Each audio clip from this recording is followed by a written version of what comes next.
రాక్షసి దేవిని తన కడుపులోని బిడ్డని జాలి దయ లేకుండా చంపడానికి వెంటాడిన మనిషివి నువ్వు.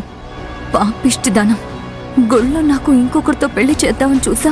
కొడుకుల ముందు ఎంత నటిస్తున్నావే. అలా గౌరవంగా నా కొడుక్కి దేవితో పెళ్లి చెయ్యనివ్వకుండా ఇలా ఎందుకు చేశారా? నా పరువు మర్యాద మంట కలిసిపోయిందిరా.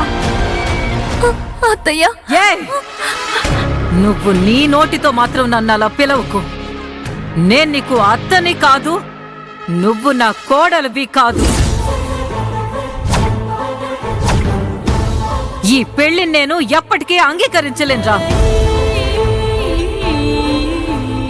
నిన్ను నా కోడలిగా మాత్రం అంగీకరించడం కుదరదు. ఈ మాట ఇప్పుడు వస్తుందే, ఇది తాళి కట్టడానికి ముందు ఎందుకు రాలేదురా? ఎలారా నన్ను కాదు అని నాతో ఒక్క మాట కూడా చెప్పకుండా దాని మెడలో తాళి కట్టావు. నేను ఇది అంగీకరించలేనురా. అత్తయ్య, ఇప్పుడు మీకు అభిభావ తాళి కట్టిందే సమస్య అయితే చెప్పండి, నేను నేరుగా చెప్తున్నాను. అందుకు కారణం నేనే. నా మనస్సాక్షికి నేను ఇంకెవ్వరికీ భయపడాల్సిన అవసరమే లేనేలేదు. సత్య, నువ్వు సైలెంట్ గా ఉండు. నువ్వు అమ్మని ఎదిరించి మాట్లాడుకో. కుదరదు అర్జున్, ప్లీజ్ నన్ను అర్థం చేసుకో. నేను పిరికి దానిలా ఇప్పుడు నోరు మూసుకునున్నానంటే ఆ పాపం దేవికి తగులుతుంది. అందువల్ల ఆ నిందని నేనే మోస్తాను.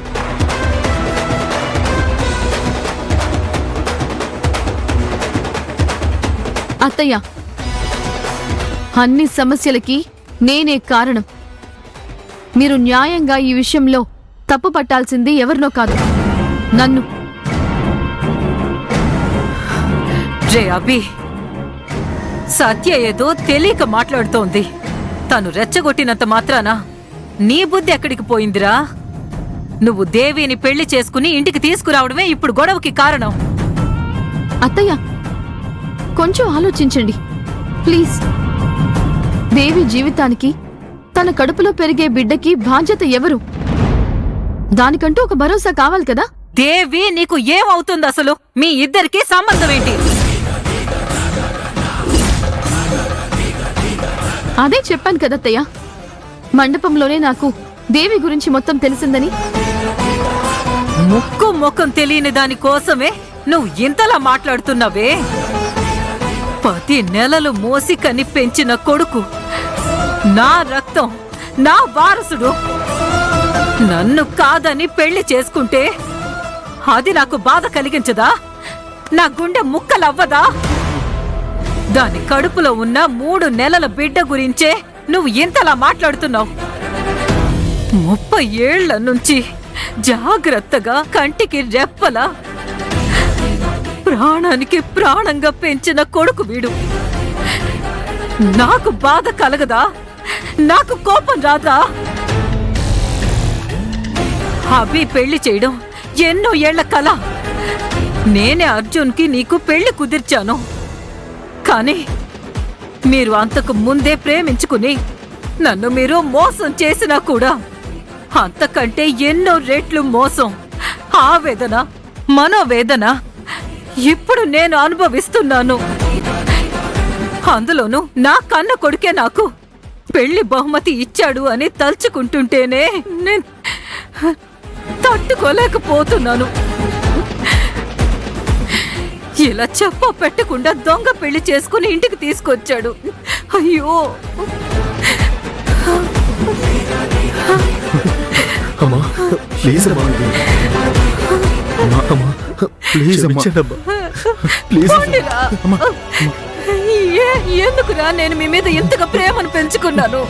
అత్తయ్య ప్లీజ్. ఏమా నువ్వు నోర్ముయ్యమ్మ పానకళ్ళ పుడక. కోడలంటే కోడలిగా అనుకువగా బుద్ధిగా ఉండాలి. నువ్వు మా వదినలా అత్తగారు అవ్వాలని చూస్తే అది జరుగుతుందా? ఎందుకురా? అమ్మా, నన్ను క్షమించానని ఒక మాట చెప్పండి అమ్మా.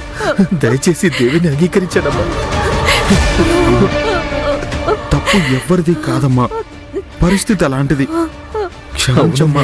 వదలండ్రా, ప్లీజ్ అమ్మా. నన్ను వదలండ్రా. అమ్మా, అమ్మా, అయ్యో, అత్తయ్య! అయ్యో, ఏమైందమ్మా? అయ్యో, వదిన! అమ్మా అమ్మా ఏమైందమ్మా అత్తయ్య! అమ్మా అత్తయ్య! అమ్మాయి చూడమ్మా అమ్మా అమ్మా అత్తయ్య! అత్తయ్య! అమ్మా ఏమైందమ్మా అమ్మా అత్తయ్య!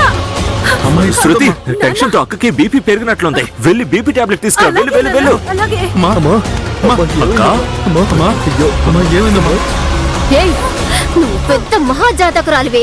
అడుగు పెట్టగానే మా వదిన కుప్ప కూలిపోయింది. ఇక మీదట ఈ ఇల్లు దివాలా తీస్తుంది. ముఖం చూడు. ఛ!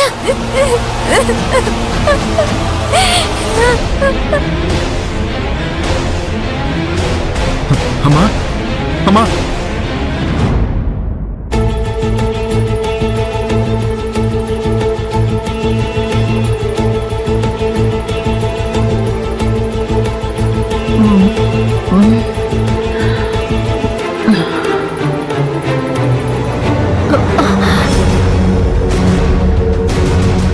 వదినా,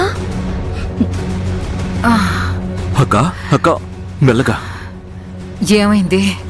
అక్క టెన్షన్ తో నీకు బీపీ పెరిగి స్పృహ తప్పి పడిపోయావక్క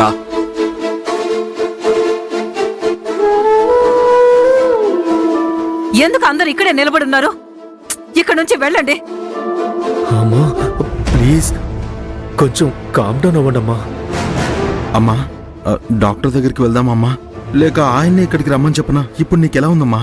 నా పైన మీ ఇద్దరికి కూడా చాలా ప్రేమ ఉందిరా. ఈ ప్రేమ నిన్న మీకు ఏమైపోయిందిరా? అభి, నీకు చిన్న సమస్య వచ్చినా నేను తట్టుకోలేను. అర్జున్ది ఏ విషయం అయినా దగ్గరుండి చేస్తాను. ఈ రోజు వరకు నేను నా కోసం ఒక్కటి కూడా చేసుకున్నదే లేదే. ఆ విషయం మీ ఇద్దరికీ తెలుసా తెలీదా? మీ ఇద్దరి కోసమే కదరా నేను బతుకుతున్నది. ముందు వెనుక ఆలోచించకుండా తొందరపడి నేను ఈ పని చేశానమ్మా. నేను చెప్పినట్టు నా ఇష్ట ప్రకారం నువ్వు పెళ్లి చేసుకోవాల్సిన అవసరం ఏమీ లేదబి. ఇది నీ జీవితం. నీకు నచ్చిన నిర్ణయం నువ్వు సంతోషంగా తీసుకో.